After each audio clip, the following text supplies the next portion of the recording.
लेकिन ये coding syrup अपने ठिकाने पर पहुंचता उससे पहले बिहार पुलिस ने इसे जब्त कर लिया।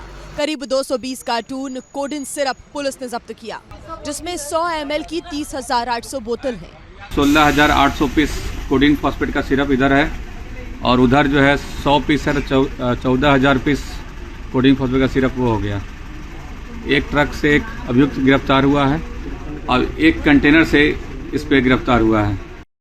पकड़े गए कोडिन सिरप की कीमत करोड़ों में बताई जा रही है। बाजार में 100 ml का कोडिन सिरप 164 रुपए में बिकता है, जिसका इस्तेमाल नशे के लिए किया जाता है। क्योंकि बिहार में शराबबंदी है, ऐसे में ये कोडिन सिरप शराब का सस्ता विकल्प बन गया है, जिसका नशा 8 से 12 घंटे रहता है।